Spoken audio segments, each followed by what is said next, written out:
BRS MLC కవితకు చుక్కెదురైంది. ఆమెకు మధ్యంతర బెయిల్ ఇచ్చేందుకు న్యాయస్థానం నిరాకరించింది. తన చిన్న కుమారుడికి పరీక్షలు ఉన్నందున ఈ నెల 16 వరకు మధ్యంతర బెయిల్ ఇవ్వాలని రౌజ్ అవెన్యూ కోర్టులో కవిత పిటిషన్ దాఖలు చేశారు. దీనిపై విచారణ జరిపిన న్యాయస్థానం కవితకు మధ్యంతర బెయిల్ ఇచ్చేందుకు నిరాకరిస్తూ తీర్పునిచ్చింది.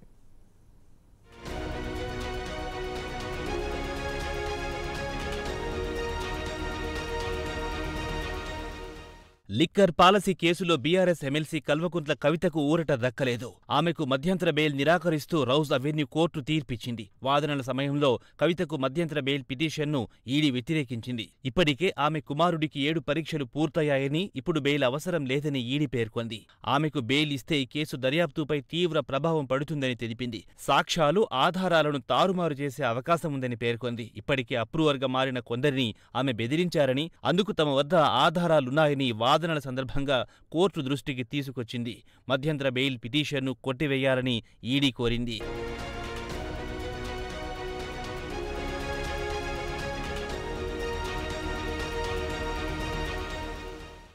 కవిత మధ్యంతర బెయిల్ పిటిషన్పై ఈ నెల 4న వాదనలు ముగియగా తీర్పును రిజర్వ్ చేసింది న్యాయస్థానం.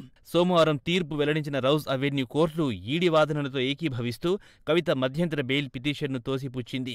మరోవైపు కవిత దాఖలు చేసిన సాధారణ బెయిల్ పిటిషన్పై సీబీఐ ప్రత్యేక కోర్టు ఈ నెల 20న విచారణ జరపనుంది. ఢిల్లీ లిక్కర్ కేసులో మార్చి 15న కవితను ఈడీ అరెస్టు చేసింది. మార్చి 26 నుంచి ఆమె తీహార్ జైల్లో ఉన్నారు. కవితకు కోర్టు విధించిన 14 రోజుల జ్యుడిషియల్ కస్టడీ మంగళవారంతో ముగియనుంది. కవితకు రౌజ్ అవెన్యూ కోర్టు మధ్యంతర బెయిల్ నిరాకరించడంతో మంగళవారం ఆమెను మళ్లీ కోర్టు ముందు హాజరుపరచనున్నారు.